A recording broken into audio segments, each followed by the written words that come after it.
안녕하세요. 안녕하세요. 배터리 주간 환율 전망이 돌아왔습니다. 이번 주에 맞췄죠? 네. 네. 근데 뭐 15원밖에 안 움직여가지고. 네. 하지만 저희가 이제 환율 하락을 전망을 했었는데, 뭐, 조금이나마 빠진 것으로, 위안을 삼고 있습니다. 네네. 4월 29일부터 5월 8일, 오늘 금요일까지 달러원, 저점은 1214.50, 고점은 1230.00, 그 다음에 오늘 금요일 종가는 1219.90원이었습니다. 무슨 일이 있었냐면 4월 말일에는 1950 정도까지 코스피가 상승을 하면서 달러원이 좀 빠졌었고요.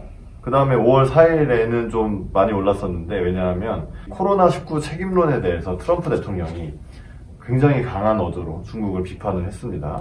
네. 그러면서 이제 안전자산 선호가 강해졌던 날이었고요. 그 다음에 6일에는 다시 이제 투자 심리가 회복이 됐는데, 미국과 유럽의 경제 재개, 결국은 뭐 굶어 죽는 것보다는 경제를 재개하겠다, 이런 기대감이 있었고, 그 다음에 호주의 3월 소매 판매가 예상보다 호조를 보였기 때문에 확실히 이 아시아 그리고 뭐 오세아니아 지방에서는 코로나를 좀 잡으면서 경제가 생각보다 괜찮을 수도 있다는 그런 게 확인이 되어서 아시아 통화가 강세를 보였고요. 그 다음에 또 이제 저희가 되게 강조했던 한미 통화 스와프는 당분간 입찰을 종료하기로 했습니다.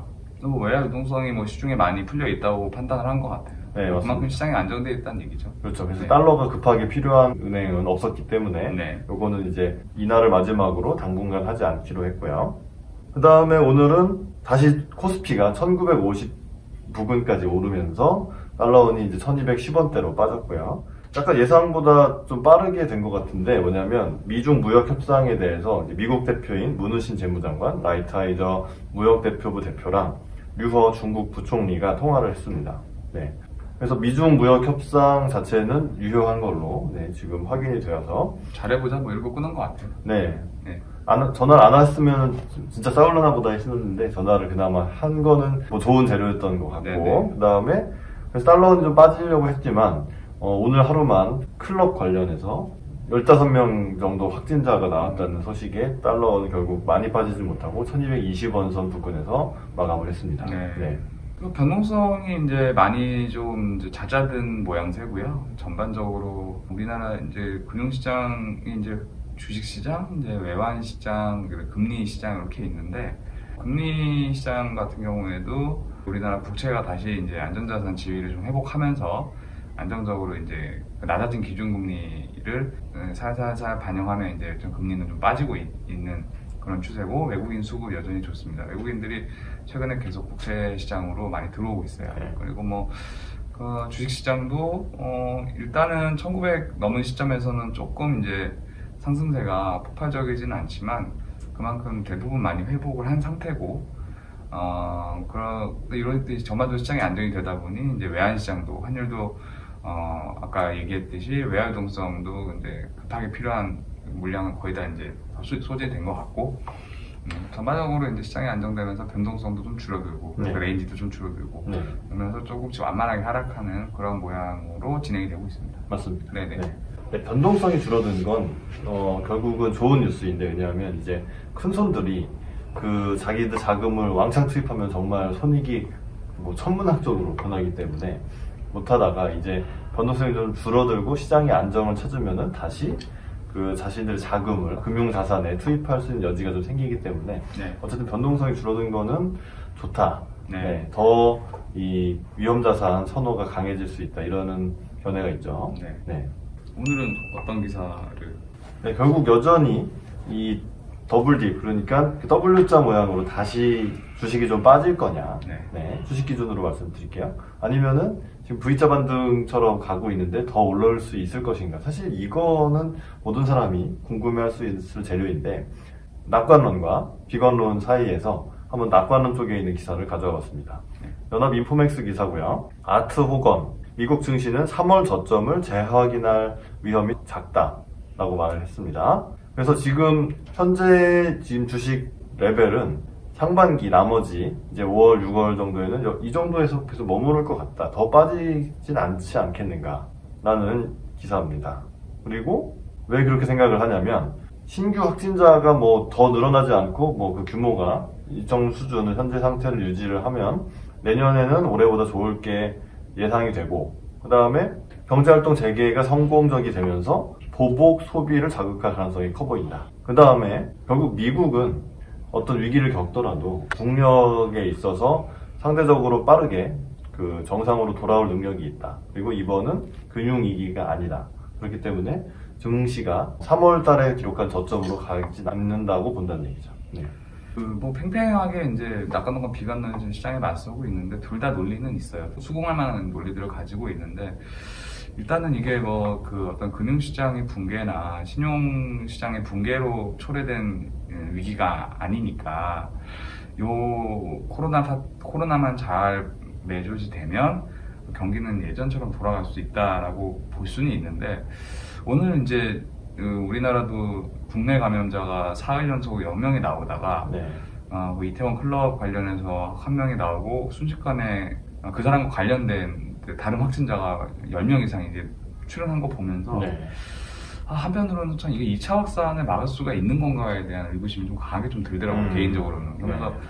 그리고 지금 전형적으로 주식시장이 유동성 장세, 그러니까 실물 경기를 반영하기보다는 시중에 풀린 돈이 이제 오갈 데가 없다 보니 그 투자처로 이제 주식시장을 선택해서 오고 있다. 그래서 그게 이제 주가지수 올리고 있다. 이런 거는 뭐 맞는 것 같은데 문제는 이게 언제까지 유동성 장세가 갈 수 있을 것이냐, 과연 어디까지 이 실물 경기가 괴리된 채 진행이 될 것인가에 대해서 좀 생각을 해보면 글쎄요, 저도 조금 좀 원래는 V자 반등을 좀 믿고 있는데 요즘 다시 좀 흔들리는 그런 중입니다. 네네. 이태원 때문에. 이태원 때문에. 네. 자, 이번에는 두 번째 또 연합인포엑스 기사고요. 약간 비관론 쪽에 서 있는 기사입니다. 월가 베테랑, 번스타인이라는 사람인데 모멘텀 투자가 유행하고 있지만 펀더멘털을 봐야 된다. 무슨 얘기냐면 지금 그냥 오르니까 다 올라타는 거죠. 네, 그게 모멘텀이죠. 현재 주식이 상승 모멘텀을 타고 있으니까 너도 나도 주식을 사볼까? 뭐 이렇게 펀더멘털을 확인하지 않고 하는 거는 약간 위험하다. 너무 열정만 앞서고 있고 위험하다. 그러면서 투자자들이 2차 파동을 좀 신경을 안 쓰는 게 놀랍다. 그러면서 펀더멘털을 무시하는 투자자들은 다칠 것이라고 경고를 했다고 합니다. 그리고 불확실성이 크기 때문에 뭐 오를지 말을지 자기는 모르겠다 이거예요. 그렇죠. 그래서 완전한 미지의 영역이다 지금은. 왜냐하면 이런 팬데믹은 누가 본 적도 없고 그 이후의 경제 회복도 결국은 겪어본 적이 없는 사태이기 때문에 그렇죠. 네, 알 수가 없다. 불확실성 그 자체죠. 그렇죠. 이렇게 전 세계적으로 전염병 때문에 힘들었던 적이 처음이다 보니 이렇게 어떻게 될지 아무도 모르죠. 그렇죠. 그러니까 그런 불확실성을 가장 이제 두려워하는 게 이제 투자자들인데, 맞아요. 그래서 좀 전에 말씀드렸듯이 얼마만큼 이 펀더멘털과 괴리해서 갈 수 있을지 그거에 대한 거는 조금 더 시간이 지나면 증명이 되겠죠. 맞습니다. 네. 그래서 펀더멘털이라고 하면은 일단 한국 수출이 확실히 좀 줄어들고, 그러니까 국외 수요가 적긴 적다는 거죠. 네. 그게 그렇죠. 언제 회복될 수 있을지는 사실 어려워 보이는 것이고, 그러니까 내수 경기를 부양하기 위해서 재정 부양책을 쓰고, 트럼프는 지금 5차 부양책을 한다면 꼭 그 급여세를 인하해야 된다 뭐 이런 얘기를 하는데 뭐 그것도 현실화될 수 있을지 모르겠고 사실 지금 필요한 정도의 카드는 다 나왔고 이제 금융시장이 안정을 찾았으니까 좀 부양책 면에서는 당분간 소강 상태 그렇게 되지 않을까 싶어서 결국은 지표로 확인을 할 수밖에 없다. 당분간은 극심한 변동성은 좀 없는 지표를 확인하고 가자는 심리로 좀 진행이 될 것 같습니다. 자, 그 다음에 이제 우리 인접국인 중국에 대해서 어쨌든 우리는 분석을 할 수밖에 없죠. 그런데 중국에서는 자기들도 피해자다, 코로나에 대한 피해자다라고 주장을 하고 있고 이제 트럼프 대통령이나 이렇게 뭐 폼페이오 미국 국무장관의 경우에는 그 우한이나 이런 데서 유출된 거 아니냐 연구소 같은 데서 말이죠. 뭐 그러면서 이제 중국의 책임을 물으려고 하는 아니. 그래도 웃기긴 한데 코로나로 잘못한 중국 너네한테 관세로 응징하겠다. 그래도 웃기지 않아요? 앞뒤가 안 맞죠. 뭔가 이 인과관계가 서로 좀 이상하죠. 그게 뭐야? 병을 퍼뜨렸는데 왜? 그럼 병을 퍼뜨렸으니까 너네 걸 안 살 거야. 예, 이상하죠. 그냥 나 화가 났고 넌 한 관세가 약이야. 거의 뭐 그냥 이렇게 다 하는 것 같아요. 맞습니다. 네. 사실 이제 여기서 좀 더 나아간 얘기로 중국 니네가 갖고 있는 국채 우리 안 갚을 거야. 뭐 이런 얘기까지. 근데 뭐 그거는 약간 논란이 되다가 뭐 그렇진 않다라고 확인이 됐지만 아무튼 이 중국에 대해서 이러고 있는데 사실 이 중국도 자기들이 이런 반중 정서가 초래될 거라는 걸 자기들도 알고 있다는 게 저는 좀 웃겼어요. 연합뉴스 기사고요. 중국 내부에서 코로나가 천안문 사태죠.天安門 사태급 해외의 반중 정서를 초래할 거라고 경고를 하고 있다고 합니다.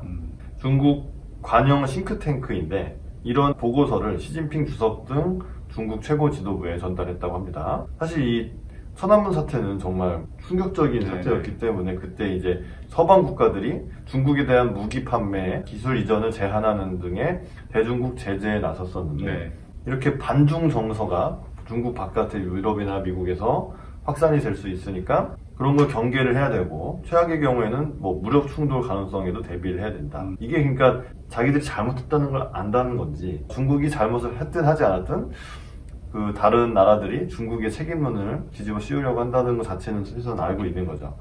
그래서 이게 저는 좀 이게 격화가 되면 위험하다고 보는 게 중국도 거의 자존심의 나라란 말이죠. 미국은 당연히 자존심이 센 것이고 게다가 트럼프가 재선을 하기 위해서는 이 코로나 대처를 좀 잘못했다라는 게 아무래도 좀 일반적인 평가가 그렇고 그렇다 보니까 내가 제일 잘못한 저 중국을 내가 때려잡아서 나의 힘을 보여주고 미국의 힘을 보여줄 수 있다. 뭐 이런 식으로 나가게 되면 중국도 가만히 있지는 않을 것 같기 때문에 코로나 사태에 대한 책임론은 분명히 글로벌리 문제가 이슈가 있을 거예요. 그거는 이미 경고가 계속 나오고 있고 유럽이 이제 중국이랑 이제 그나마 미국보다는 좀 사이가 좋은데 서로 이제 교역량도 많고 그래서 조금씩 눈치 보고 있지만 결국 유럽에서 나오는 얘기들도 누군가는 이거의 사태에 책임을 져야 되고 보상을 해야 될 수도 있고 뭐 이런 얘기도 나오고 그 보상이라는 금액이 말도 안 되는 정말 천문학적인 금액을 때릴 수 있기 때문에 중국이 그냥 알아서 미안해 갚을게 이러지는 않을 거잖아요. 그렇죠. 그러니까 정말 뭐 전쟁만 안 할 뿐이지 거의 그 직전까지 가는 그런 격화되는 상황이 나올 확률을 무시해서는 안 될 것 같아요. 그렇습니다. 뭐 이런 게 또 잠재적인 하반기나 내년에 그 리스크가 되지 않을까. 그래서 좀 희망을 많이 찾고 싶고 우리나라는 대처를 잘하고 있으니 사실 국격도 많이 올라가고 그렇게 돼서 이제 금융시장도 좀 더 발전하고 하면 좋은데 이런 외생 변수가 너무 많아서 또 안 좋은 쪽으로 그래서 좀 걱정이 되긴 하네요. 그렇습니다.